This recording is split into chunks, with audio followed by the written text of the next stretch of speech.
నమస్తే, నేను హరిత. మన దగ్గర ఉన్న ఈ మూడింటిని పక్కన పెడితే వద్దన్నా డబ్బు వస్తుందంటున్నారు result oriented law of attraction coach Vishwam Vijay. అదేంటో తెలుసుకుందాం మరి. నమస్తే విజయ్ గారు. నమస్కారం అండి హరిత గారు. డబ్బు ఎవరికి చేతి చెప్పండి, ప్రతి అవసరానికి డబ్బు కావాలి. మీరు అంటున్నారు ఒక మూడింటిని పక్కన పెట్టండి, డబ్బే డబ్బు అంటున్నారు. అదెలా, ఏం పక్కన పెట్టాలి? విశ్వం విజయ్ గారిచే నిర్వహించబడే advance law of attraction class కి ఫ్రీగా అటెండ్ అవ్వాలి అనుకుంటే కామెంట్ సెక్షన్ లో ఉన్న గూగుల్ ఫామ్ ని ఫిల్ చేయండి, లేదా డిస్ప్లే అవుతున్న నెంబర్ కి కాల్ చేయండి. ధర్మో రక్షిత రక్షితః యద్భావం తద్భవతి. ఎస్, అవునండి. 3 ఫస్ట్ శారీరకంగా, 2 మానసికంగా, అండ్ లాస్ట్ అనేసి ఆధ్యాత్మికంగా. అయితే ఫస్ట్ శారీరకంగా అనొచ్చు, లేకపోతే మన ఇంట్లో కూడా అనొచ్చండి. ఫస్ట్ మీరు ఇంట్లో అంటే ఏంటంటే చూడండి, ఇంట్లో అనవసరమైన వస్తువులు ఇంట్లో పెడుతుంటారు. ఫస్ట్ నేను ఏమంటానంటే క్లీన్ చేయండి.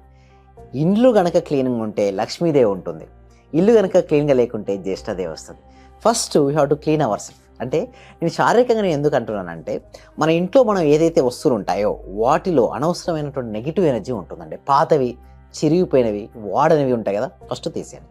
ఇంకొకటి, ఫస్ట్ నేను శారీరకంగా అన్నాను చూసారా, మనం దీంట్లో ఏం చేయాలంటే నెగిటివ్ ఎనర్జీ ఉంటే మనకు నెగిటివ్ ఆరా వస్తుంది. ఒక పర్సన్, ఒక యోగి చూడగానే చెప్పేస్తాడండి. నెగిటివ్ ఆరా కనుక ఉన్నట్లయితే అతను నెగిటివిటీని ఆకర్షించుకుంటాడు.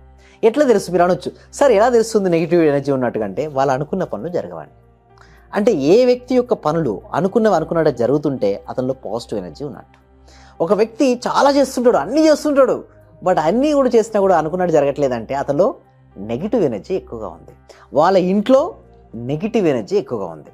ముందు మనము మన ఇంట్లో పరిశుభ్రమైన వాతావరణము ఉంచుకోవాలి. అవునండి, ఎస్. దాని తర్వాత ఏం చేయాలంటే, మనం ఎవ్రీడే స్నానం చేసినప్పుడు ఏం చేయాలంటే, కల్లుప్పుకు చాలా పవర్ ఉందండి. దొడ్డుప్పు కూడా అంటే దొడ్డుప్పు. దాన్ని ఏం చేస్తారంటే సాల్ట్, ఓకే, ఆ 2-3 స్పూన్స్ ఏం చేయాలంటే మనం స్నానం చేసేటప్పుడు అందులో వేసి కనుక స్నానం చేస్తే ఏమవుతాయంటే ఆ నెగిటివ్ ఎనర్జీ లాగేసి. నేను చిన్నప్పుడు చెప్పేవాళ్ళు అమ్మమ్మలు, నాయనమ్మలు ఏమన్నాడు అంటే, ఆ నెగిటివ్ ఎనర్జీ లాగాలంటే ఏం చేయాలంటే వాళ్ళు తెలియకుండా వచ్చి వేసిపోయేవాళ్ళు అంతే. అసలు ఎందుకు వేస్తారు కూడా. ఇంకోటి కూడా అంటుంటారుగా, ఇల్లు తుడిచే నీళ్ళలో కొంచెం ఉప్పు వేస్తుడు అండి. ఎగ్జాక్ట్లీ అండి, exactly. Thank you so much అండి. నిజమండి. ఎందుకంటే ఆ ఉప్పు యొక్క గుణం ఏమిటి అంటే నెగిటివ్ ఎనర్జీని లాగేసే గుణం ఉంటుంది. అయితే కావాల్సిన టెస్ట్ కూడా చేశారు కొంతమంది. నేను నా క్లాస్లోకి అటెండ్ అవ్వడానికి ముందు వాళ్ళు ఎటువంటి రెమెడీస్ కానీ చేయకుండా వచ్చారు. కొన్ని చిన్న చెప్పాను అంతే. అవి చేయడంతో వాళ్ళు లాట్ ఆఫ్ మార్పు అండి. వాళ్ళు అన్ఎక్స్పెక్టెడ్ మనీ రావడం కావచ్చు, సో లేకపోతే వాళ్ళకి జాబులు రావడం కావచ్చు, బిజినెస్లో డెవలప్మెంట్ అవ్వడం కావచ్చు, సో లాట్ ఆఫ్ ఇష్యూస్కు సొల్యూషన్ అనేది రావడం జరిగింది. అంటే చిన్న మార్పు అండి. అంటే చూడండి, మన శరీరంలో ఉన్నటువంటి ఫస్ట్ భౌతికంగా మన ఇంట్లో ఉన్నట్టు వస్తువులు నీట్గా మనం పెట్టేసుకున్నాం. మనం బాత్ చేసేటప్పుడు ఏంటి, కలుపుతో స్నానం చేసాం, నెగిటివ్ ఎనర్జీ క్లియర్ అయిపోయింది. ఎప్పుడు కూడా పాత వస్తువులు అంటే చాలా మంది ఏం చేస్తారంటే, ఇది మా మెమొరీ, ఓకే, ఒక ఫోన్ ఎప్పుడో కొంటారండి, ఒక 10 సంవత్సరాల క్రితం కొని ఉంటారు. అదేంటంటే డేట్, అది వాడదు, పనిది, బట్ ఇంకా ఇంట్లోనే ఉంచుకుంటారు. ఎందుకంటే సెంటిమెంట్ అంటారు. దయచేసి మీ సెంటిమెంట్ కొన్ని రోజులు పక్కా పెట్టండి. కొన్ని ఛార్జర్స్ తీసుకుంటారు, ఆ ఛార్జర్ పనిచేయదు, వాడదు, దేనికి కూడా పనికిరాదు. అలాంటి ఇంకొక మొబైల్ కూడా తీసుకుని ఉంటారు. కానీ చాలా మందికి పడేయడానికి సరిపోదు, ఎవరికైనా ఇవ్వాలన్నా మనసు ఒప్పుకోదు. సేమ్ అండి హరిత గారు. ఇలా ఏమవుతుందంటే అన్నీ పెట్టేస్తారండి, పోగు చేస్తుంటారు. అంటే పాత వాటి అన్నిటిని పోగు చేసుకుంటారు. అలా పాత వాటి అన్నీ ఉండడం వల్ల నెగిటివ్ ఎనర్జీ అనేది వస్తుందండి. సో నేను ఏమంటానంటే, ఫస్ట్ మీకు ఇంట్లో మీరు వాడండి, అట్లీస్ట్ 3 months నుంచి మీరు వాడండి ఏదైనా సరే తీసేయండి. ఎందుకు నేను తీసేయమంటున్నానంటే, ఎప్పుడైతే నెగిటివ్ ఎనర్జీ వెళ్ళిపోతుందో వ్యాక్యూమ్ ఉంటుంది, పాజిటివ్ ఎనర్జీ వస్తుంది. జ్యేష్ఠాదేవి, లక్ష్మీదేవి ఒక దగ్గర ఉండారండి. ఉంటే జ్యేష్ఠాదేవి లేదా లక్ష్మీదేవి.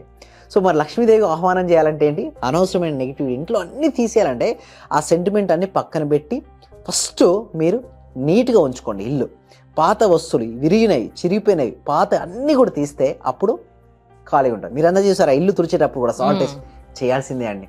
అలా చేసిన తర్వాత నెక్స్ట్ మీరు అన్నారు 3 అని చెప్పాను. ఫస్ట్ ఏంది, శారీరకంగా అయితే క్లియర్ అయిపోయింది. నెక్స్ట్ మానసికంగా, అంటే ఈర్ష, అసూయ, ద్వేషాలు కొంతమంది ఎక్కువ ఉంటాయండి. సో మన సబ్జెక్ట్ ప్రకారం ఏంటంటే యద్భావం తద్భవతి. మనం బాగుపడినా పడకపోయినా ఎదుటి వాళ్ళు బాగుపడకూడదు అన్న మెంటాలిటీతో చాలా మంది ఉంటారు. అటువంటి వాళ్ళకి మనీ అనేది అంత రాదండి, వచ్చినా నిలబడదండి. అయితే నేను ఎందుకు నిలబడదు నుంచి క్లారిటీ ఇస్తానండి. ఫస్ట్, ఎందుకు ఈర్ష్య, అసూయ, ద్వేషం ఉంటే ఏమవుతాయంటే, డబ్బు సంపాదిస్తున్న వాడి ఎందుకు ఈర్ష్య పుట్టేసి, అతని ఈర్ష్య ఎక్కడ పుట్టింది, వారి మనసులో. మన సబ్జెక్టులో ఏంటి, ఏది ఉంటే అదే వస్తుంది. సో ఈర్ష్య ఉన్న వ్యక్తుల దగ్గరికి మనీ రాదండి. అసూయ పడుతున్నాడు, రగిలిపోతున్నాడు, అరే నాతో పాటు ఉన్నాడు కొలిక్కు, లేదా నాతో పాటు సేమ్ సైన్స్, బట్ అతను ఎంత స్కిల్స్తో, ఎంత టాలెంట్ ఉందో అది చూడరు.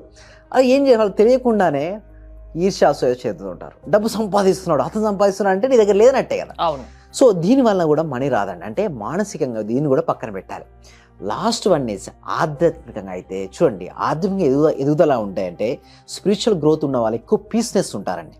అండ్ ఇంకొకటి హ్యాపీగా ఉంటారు. ఎవరైతే పీస్ఫుల్నెస్గా ఉండకుండా అశాంతితో ఎప్పుడు చూసినా బాధపడుకుంటూ కూర్చోవడం, ఎప్పుడు చూసినా దుఃఖంతో ఉండిపోవడం, ఎప్పుడు చూసినా లేని దాని గురించి ఆరాట పడుతుంటారు కదా, ఆధ్యాత్మికంగా ఎదగనట్టండి. అలా ఉన్నా కూడా మనీ రాదండి. అయితే నేను ఇక్కడ ఏం చేస్తానంటే ఫస్ట్ ఫిజికల్గా అని చెప్పాను. ఏమవుతుందంటే ఇల్లు చాలా నీట్గా ఉంచుకోండి, సిస్టమేటిక్ వే ఉంచండి. ఎప్పుడైతే సిస్టమేటిక్గా ఉంటాయో ఇంట్లో ప్రతి వస్తువు కూడా సిస్టమేటిక్గా ఉండాలి. క్లీనింగ్ అవసరమైతే ఒక పర్సన్ తీసుకోండి, పర్వాలేదు. ఒక ఇల్లు చాలా మంది అంటే పెద్దగా ఉందని చెప్పేసి కొన్ని రూమ్స్ వాళ్ళు క్లీన్ చేయరు, ఒక పెట్టుకోవడం కూడా ఇష్టపడరు. నేనేమంటానంటే ఒకళ్ళు పెట్టుకోండి, ఇంటి క్లీన్ చేసుకోవడానికి ఒక పర్సన్ ఉంది. క్లీన్గా ఉండాలి, నీట్గా ఉండాలి ఇల్లు. పాత వస్తువులు ఇరిగిపోయినవి, ఓకే, వాడనివి ఏదున్నా తీసివేస్తే మంచి మనీ ఫ్లో అవుతుంది. ఒకటి ఫస్ట్ థింగ్. మానసిక నేను ఏమంటానంటే ఈర్ష్య అసూయ దేశాల ప్లేస్లో లవ్నెస్ అండి. లవ్నెస్ దేనిపై అంటే మనీ ఎవరైతే సంపాదిస్తున్నారో వారు చూసి చాలా హ్యాపీ ఫీల్ అవ్వాలి. కానీ కొంతమంది ఏంటంటే ఇంత సంపాదిస్తున్నాడా, ఇతనికి ఎంత వస్తుంది, అతనికి ఎంత వస్తుంది, అట్లా చూస్తారు. కానీ అతను సంపాదించడం వల్ల దేశం అనేది ముందుకెళ్తుంది. చూడండి, ప్రతి ఒక్కరు సంపాదిస్తుండడం వల్ల దేశం కూడా ఆర్థికంగా బలపడుతుంటుంది. సో చాలా హ్యాపీ ఫీల్ అవ్వాలి. నేను ఈ విషయాన్ని నేర్చుకున్నాను, నేను కూడా చేసి నేను కూడా ఇంప్రూవ్ అవుతాను. అలాంటి మైండ్ సెట్ ఉంటే మన విల్ ఫ్లోట్ అయ్యాం. అలాంటి ప్లేస్లో ఈర్ష్య దేశం వచ్చిందా, డౌన్ఫాల్. నెక్స్ట్ ఆధ్యాత్మికంగా చాలా ఇంపార్టెంట్ అండి. నేను ఎందుకు ఈ రెండింటికంటే కూడా నేను స్పిరిచువాలిటీకి ఎందుకంత ఇంపార్టెన్స్ ఇస్తానంటే, ఆత్మ బలపడింది అనుకోండి, ఎవ్రీథింగ్ విల్. అంతెందుకంటే హరిత గారు ఎవరైనా సరగా నేను ఎవరైనా అడిగినప్పుడు మీరు ఎవరు అనగానే పేరు చెప్తారు, పలానా పేరు చెప్తారు. నేను ఏమంటారంటే మీ పేరు నేను అడగలేదు అంటాను. మీరు అడుగుతున్న క్వశ్చన్ ఏంటి, మీరు చెప్తున్న ఆన్సర్ ఏంటి, వాట్ యు ఆర్, మీరు ఎవరు, హూ యు ఆర్ అంటే ఏంటంటే మీరు ఎవరు. నేను అడిగింది మీ పేరు కాదు. హూ ఆర్ అంటే నేను ఆత్మస్వరూపుడు. స్పిరిచువల్ చెప్పాలంటే నేను ఒక ఆత్మస్వరూపుణ్ణి. అదే సైంటిఫిక్గా చెప్పాలంటే యువర్ ఎనర్జీ. ఈ శరీరం అనేది ఏంటి అంటే ఒక వస్త్రం లాంటిది. మీకు ఎట్లా సరే ఏంటి ప్రూఫ్ ఏంటంటే అని అడుగుతారు. నేను ఆ ప్రూఫ్ అనేది దానికి ఎవిడెన్స్ నేను చేస్తాను. గీత, భగవద్గీతలో ఏముందని చెప్పారు, ఆత్మ సృష్టించబడదు, ఆత్మ నాశనం కావడదు. ఆత్మ ఒక శరీరం నుంచి మరొక శరీరంలోకి మారుతుంది. అంటే మనం ఎవరమండి, ఆత్మస్వరూపులం కదా. సో ఆత్మ ఎప్పుడు శక్తివంతమైందంటే ఆనందం. మీరు ఎప్పుడు ఆనందంగా ఉండండి, చాలా శక్తివంతంగా మీరు అనిపిస్తుంటుంది. అదే పీస్నెస్, ప్రశాంతంగా ఉండండి, చాలా ఎనర్జెటిక్గా ఉంటారు.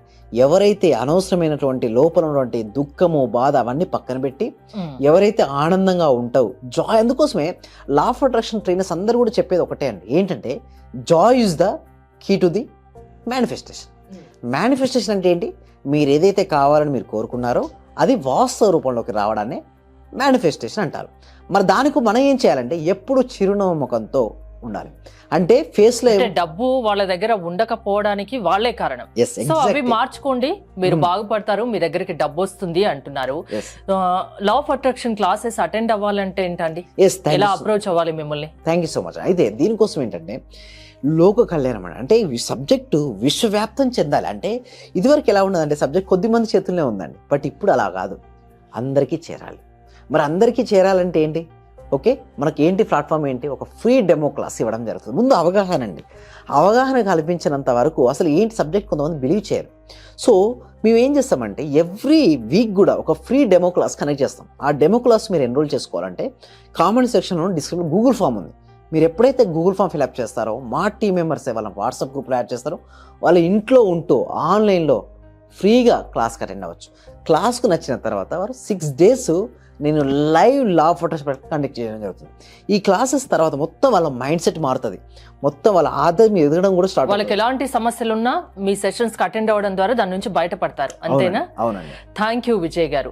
మీరు విశ్వం విజయ్ గారి క్లాసెస్ కు అటెండ్ అవ్వాలి అనుకుంటే స్క్రీన్ పై స్క్రోల్ అవుతున్న నెంబర్స్ కి కాల్ చేసి కాంటాక్ట్ అవ్వండి. చూస్తూనే ఉండండి సుమన్ టీవీ. మీరు చాలా జనరస్ గా డబ్బుకు ఆశపడకుండా ఎన్ని కన్సెషన్స్ ఇచ్చి ఇంత మందిని పిలుస్తున్నారంటే నాకు నిజంగా ఎంతో సంతోషంగా ఉంది. మీరు తొందరగా పాన్ ఇండియా లెవెల్కి వెళ్ళాలని, అన్ని లాంగ్వేజెస్ వాళ్ళు మీ వల్ల ఇదే మాదిరిగా లాభం పొందాలని, మీరు చాలా గొప్పవారు అయిపోవాలని మనస్ఫూర్తిగా మిమ్మల్ని కోరుకుంటున్నాను నేను.